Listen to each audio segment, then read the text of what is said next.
Welcome to the Diary of the Pan African Preacher.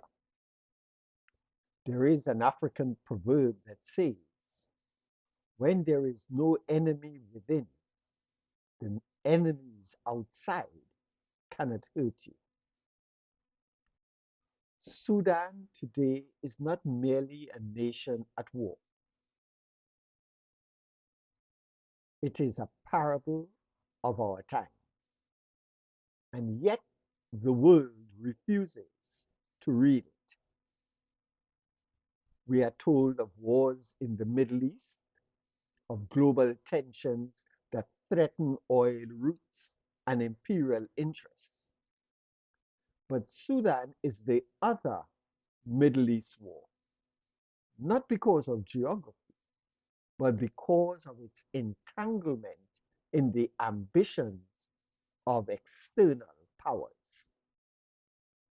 Since April 15, 2023, Sudan has been engulfed in a brutal civil war between the Sudanese armed forces and the Rapid Support Forces. What began as a struggle for control has spread into the world's largest humanitarian crisis. Millions displaced, cities reduced to ashes, a nation crucified. And yet, like the wounded man in the gospel parable, Sudan lies on the roadside while the powerful pass by, some pretending to help, others quietly calculating gain.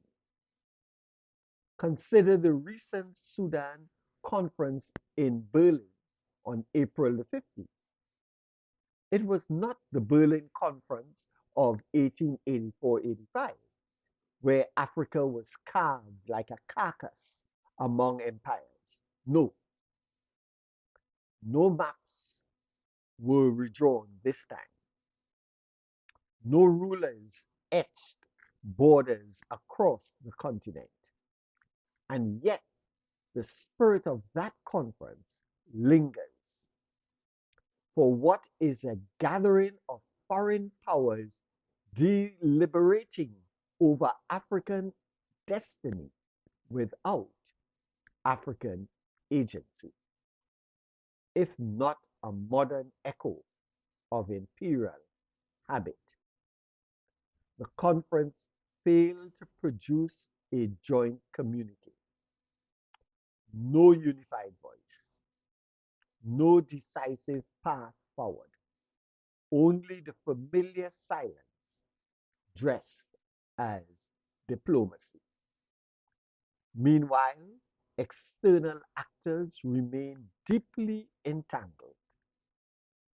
Saudi Arabia and the United Arab Emirates are not mere observers, they are stakeholders, each with strategic interests tied to Sudan's geography and resources.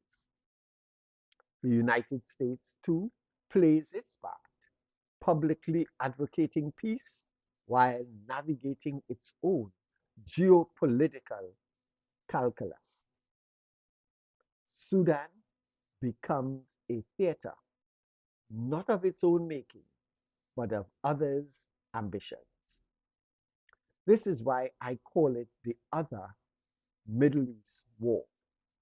It is a conflict sustained not only by internal fractures, but by the gravitational pull of global power.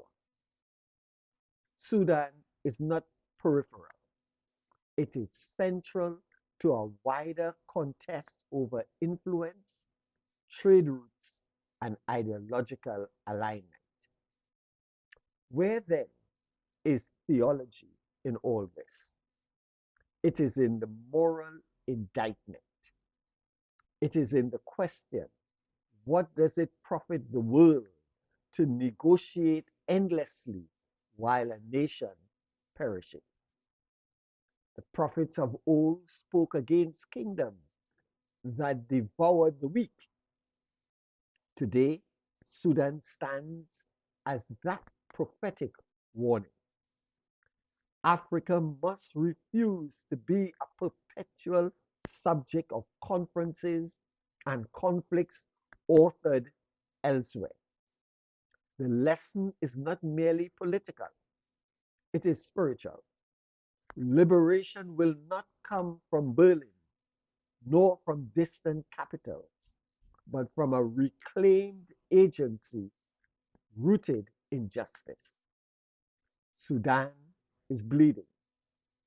The question is whether the world will finally see or continue to look away. Ashe.